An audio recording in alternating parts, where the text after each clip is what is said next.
Hello and welcome to the Forces Sports Show, your weekly roundup of the best action and biggest stories from across the services, coming up in the next half hour. Old rivalries renewed. The UK Armed Forces footballers take on France in Paris. Destination Silverstone. We're on board with the Forces teams at the Berkut relay race. And high ambitions. We meet the Army's top distance runner with the world in her sights. We start with football, and the honours were shared between the military players of the UK and France. The special match at Fontainebleau on the outskirts of Paris was organised to commemorate the fallen of the Great War 100 years ago. John Knighton reports from France. French in blue, the UKAF team in red for a game marking the century since the end of the First World War and promoting friendship. It should have been one of the 3 games in this season's Kentish Cup, but after the Dutch withdrew from the competition, the French and British forces decided to play this one-off match. No surprise that it was a close-fought encounter, with neither team wanting to lose. The French had the bulk of the first half possession, UKAF's best opportunities coming from set pieces, but neither keeper was tested before the break. The best opportunity of the whole game fell to UKAF, a short Sam Atkinson corner crossed by Dan Stoneman onto the head of Rob Farkins, but it flew over the bar. UKAF were at their most potent on the flanks, with Danny Earl and Ryan Paddock on the left causing lots of problems to the French. The hosts also created a few openings of their own, but both defences remained solid. Then, with 10 minutes left, huge controversy. The UKAF captain made a heavy tackle on Jean-Philippe Sabou. The referee said yellow card. Then, after French protests, he changed his mind and sent Rob Farkins off, leaving UKAF down to 10 men. But they held on to earn a deserved draw. They had a lot of possession. The pitch wasn't great. Took a lot out of the legs. But yeah, we ground out a result. We wanted the win. Possibly could have nicked it, but I think both sides would say it was a fair result. We come in not to concede. We've done that. Did it click attacking? Probably not. In our final third, we probably want as clean and as good as we've been in training and in previous games. But to come in, not concede, get a draw against a very good side is a positive for us. Before the game, the players had paid their respects to several British servicemen who lie at rest in the town cemetery, including Sapper E.L. Morn, who died in June 1918. Number one priority was servicemen and the opportunity to pay respects, particularly to a grave site that only had maybe a couple of British servicemen laid to rest, and that's priority number one. Number two is to experience that culture, and obviously as football people we come to play, compete and hopefully win, but moving forward will allow us to be really competitive for next year's Kentish Cup. So 0-0 the final score here then in Fontainebleau, and it was a close, competitive, well fought match, but in the end nothing to show for it from either side, so honours even. The cancellation of this year's Kentish Cup denied the UK Armed Forces team the chance of winning the trophy for a record 4th time in a row. But the future of Europe's oldest cup competition is not in doubt, according to the team officials. They haven't taken place this year because we're due to play in the middle of October. The French, sadly, were having difficulty trying to get accommodation. We wanted to fulfil the fixture and they delayed it by a couple of weeks. Unfortunately, our friends in the Netherlands couldn't make this week, but we were determined to come here and play an international football match against the French, as well as do a commemoration event with the 100th anniversary of the end of the Great War. This year of all years, it must have been hugely disappointing that the Kentish Cup as a tournament hasn't happened this time. That's right, and for circumstances out of our control, but as I say, Brigadier General Kentish, when the Kentish Cup was formed in 1921 to foster relations between, as it was then, the French, the Belgians, the United Kingdom, determined to have a game of football, and that's why we're here today, to keep that tradition going. Is there any danger that the Kentish Cup as a tournament might not be with us for too much longer? I hope not. I mean, as you know, in the Great War, the Netherlands were neutral. As I say, there was Belgium, France, United Kingdom. Over the years, it's changed, alternated. It was 4 teams up until about 1985. And then as recent as 2008, when the Belgians decided they weren't going to continue. But I think the 3 nations who are currently playing for the Cup want it to continue. And next year we're in the Netherlands in December 2019. It's so important that a fixture like this is happening in 2018 in the centenary of the end of the Great War, and the lads have been paying their respects while they've been here before the match, haven't they? Absolutely, and even when we came off the ferry, off the train yesterday at Calais, and coming down Route 1, you look left and right and you think there's a million bodies sort of buried across the fields there, and it's sort of not chilling, but sort of you sort of paying your respects as you look left and right and think what they went through for us to be playing football here today. You go back to the poem, for your tomorrow we gave our today, and we're here to sort of play football and think of our loved ones, because everyone was affected by the Great War. There's not one player here who didn't have a member of their family or a friend who were connected to the Great War 100 years ago. Football is a game that brings nations together, and you go back to 1914, the game of truce, Christmas Day, everything stopped, football was played, and now here we are 100 years on. And even coming here yesterday, we came past Combière Wood, where the carriages, where the armistice was signed on the 11th of November 100 years ago, and it's just wonderful to sort of be here and have the opportunity to sort of pay our respects. Army track and field star Captain Lauren Hall is making good progress in her comeback from injury. The distance runner is putting in the miles as she bids for a return to international competition. Army athlete Lauren Hall marked her return to the track in style during the summer after romping to victory in the women's 1500 metres at the Inter-Services Championships.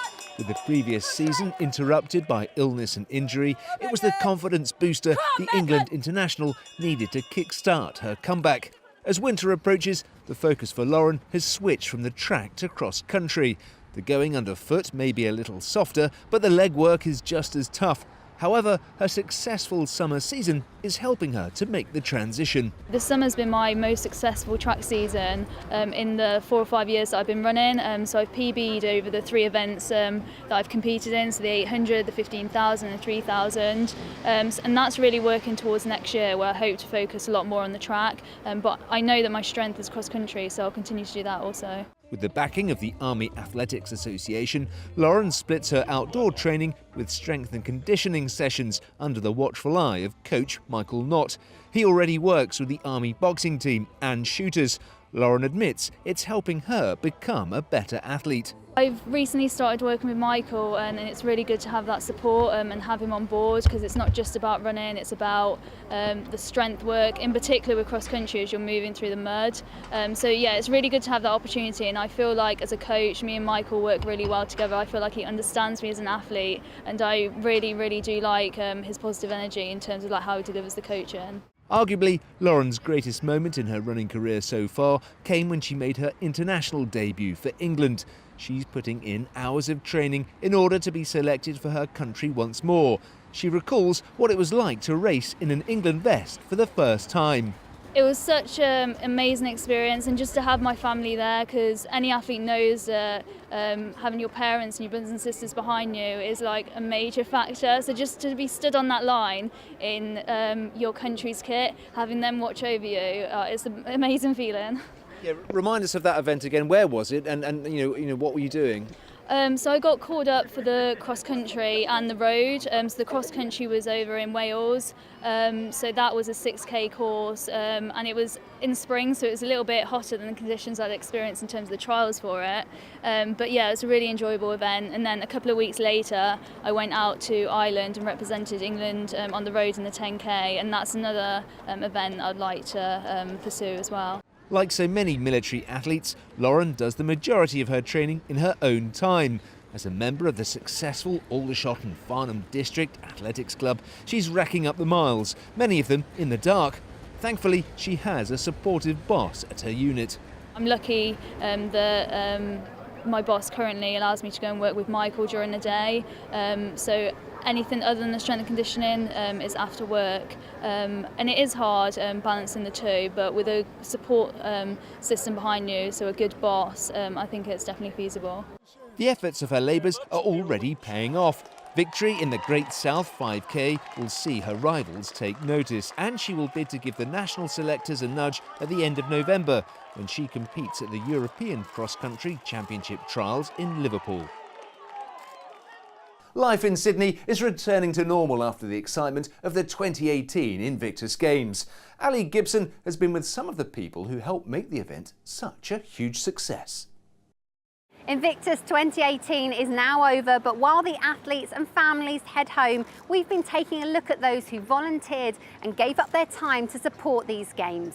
Among them, 12 Labradors and their handlers from Invictus Service Dogs Australia, who have been on hand throughout the games to support veterans and serving personnel. Alf is on the move around Sydney's Olympic Park, out with his colleague Maple and volunteer handlers to meet spectators, families and athletes around the park, helping with the sometimes high stress of crowds and competing.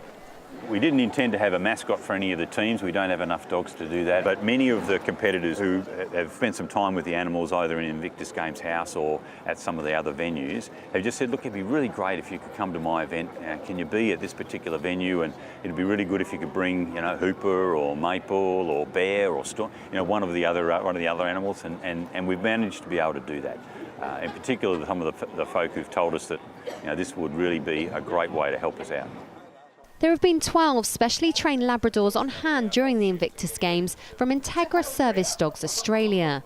The charity was founded by 2 veterans to provide canine companions and extra support for first responders and men and women transitioning out of the Australian Defence Force.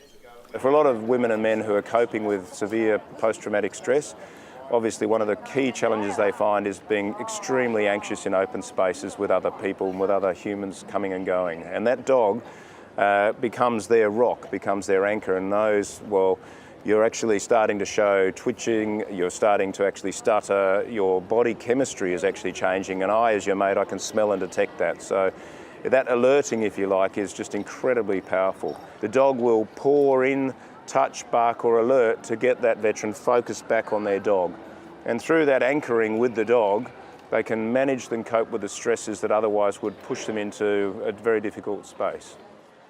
At the Invictus Games, the dogs have been a lifeline for competitors who may have had to leave their own pets and service dogs thousands of miles away. These furry friends have been filling in. Particularly in the first 2 nights that we were here, we had the opening ceremony in Luna Park event, and as you would know, they're quite loud events and there were huge crowds, so we had lots of people who were in situations where they were seeking support from us and the dogs, and so we were in quieter spaces and alongside with them. So I've met lots of similar faces each day today that come over and ask for cuddles, and so it's lovely to have a continual conversation and see how they're tracking throughout the games. You can see the effect that it has people. We have big guys coming over to play with a puppy and just be laughing like a kid again. So it's such a warm, heartwarming experience, and everyone loves the dogs. Whoever thought to have the dogs here is probably the best person in the world, because the dogs are the best part of these games. I think for a lot of us, we're all pretty highly strung and highly stressed with a competitive atmosphere. There's massive crowds, there's a lot of pressure on you to achieve your best, and there's no real downtime. So having those couple of minutes a day to sit and pat the dogs or having a quick cuddle with them, or you see them out, they kind of just bring your anxiety down. And yeah, it's great actually having them out here, and I think all the competitors are extremely grateful they are. You got a favourite? It's probably Maple. Don't tell the others. The Labradors from Invictus Service Dogs Australia have clearly made a real impression during these games, and now return to their roles supporting veterans and first responders across the country. Walking around the Olympic Park during the competition, you couldn't fail to see these yellow poppies attached to t-shirts, handbags, even prams. Behind them are an army of women who not only knitted and crocheted these poppies, but also made laundry bags for every single competitor in the games and a quilt for every nation. Felicity Walker has more. The Returned in Service League are an organisation that support past and present serving personnel, and they were behind the 1,250 yellow poppies, 550 laundry bags and 25 quilts seen at this year's Invictus Games. A big ask, but they were always confident they could pull it off. We were doing the laundry bags, so we settled on 550 laundry bags, and we ended up with 1,360 laundry bags. We settled on 25 quilts and ended up with 70 quilts. So, big project. The quilts were handed out to a representative from each country, and in many cases, they were heading somewhere very special. We are building a new rehabilitation center in Saravani, and it will mean a lot. We'll hang in a special place. The rehab center is now, for the Wounded Warrior, is under construction, and it's due to complete around September, October of next year. On November 15th in Washington, D.C., we're having a Healing Arts Day, and we're going to be showcasing music, art, comedy, journaling, yoga, and I'm going to display this quilt there, and we have about 200 wounded and injured that will be there, and a lot of senior leaders across the Department of Defense, so I want to show them how special Australia treats us. It wasn't just the athletes that received a quilt. The Duke and Duchess of Sussex got one too. I think I quilted Harry's and the others, but it was good. It was good fun. Along with the bags and quilts, Pauline ended up with over 8,000 poppies, and a lot of these came from the women at Blue Hills Retirement Village. Once you got used to doing Yes, it, they didn't take long at all. No, Yeah, it was great. It was good. And we could do it wherever. Yeah, Do it in front of the TV. Didn't we? Yeah, At night or day or and each on the Wednesday we'd meet, how many poppies have you done? And it was when we great. got up to encouragement. When we got up to 800, yes, we were saying, wow. Everyone who sewed, knitted, crocheted and quilted got behind the message of the Invictus poppy. My husband was in the services for over 22 years and he did lose a leg after he retired. So maybe this sort of thing would have been wonderful for him. To see the competitors enjoying their competition so and to much. think what they and can it gives do. them a purpose as well. Seen them and in it's the lovely. wheelchairs and wow, yes. they're absolutely Brilliant, fantastic. brilliant. Very, very clever people, you know. The women hope that everyone who has a poppy will hold on to them to remind them of the amazing service men and women they have seen during the Invictus Games 2018. It takes all kinds of people to make the Invictus Games happen, and just being here you realise how unique this competition really is. Everyone here wants to see this movement continue forward, and plans are already in place for future events. See you in The Hague in 2020. Forces teams have had their biggest ever turnout at Silverstone for the 2018 running of the Berkut 6-hour relay race. For the first time, the Royal Navy fielded a full team to take on the Army and defending champions, the RAF. John reports. 66 teams aiming for a quick getaway at the home of British motorsport. The format of the Berkut 6-hour race has remained virtually unchanged since the first one took place in 1951. This year's race was on the full Silverstone Grand Prix circuit. Among the multitude of cars, the 2017 champions, the RAF, pursued by the Army, a mixed forces team, and for the first time in their own right, a full Royal Navy and Royal Marines team. Our aim today is to finish. If we can get in front of one of the other teams, that would be a stretch target. But we've got a team of 5 drivers, and only one of them has raced here before, and one of them has only just done 6 races, which is the minimum to race. Before they'd even started, the Army faced some major hurdles, with 3 of their cars needing attention. The service crew had been working since 4 in the morning to try and get their number 1 car, Farah Darva's BMW, ready. People that are here doing the jobs that they're doing are doing what they do at trade. You know, we've got vehicle mechanics that are running the vehicles, we've got signallers that are running the comms. This was the biggest ever turnout of military personnel at the Berkut, running alongside some of the country's top club racing teams.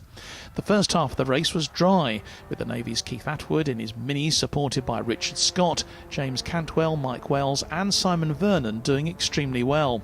The Army also kept in the hunt, Chris Wood in his tiny Ashley GT Midget surviving a cylinder head gasket change. When the rain came, cue the RAF's master in the wet, Darren Berris. At one stage he was 4th fastest in the whole race, pushing the RAF right up the rankings. Darren Howe in his Golf with the Fiestas of Dan Smith and Simon Frowen, and Scott Lawson's BMW would drive the RAF to finish the race as Inter-Services Berkut champions, and 9th overall, 1 place up on the Armed Forces Challengers, Team Brit who were 22nd and the Navy 33rd. Sadly, the Army mechanics saw their extraordinary efforts go unrewarded as they ran out of time to get the Darva BMW on the track, and that meant they'd finish 58th. And that is it for this week. Don't forget you can see all the action as we get it on forces.net and this show and more on YouTube. In next week's show, we'll have the action from the annual Remembrance Rugby and football matches. We'll leave you with some highlights from last year's games.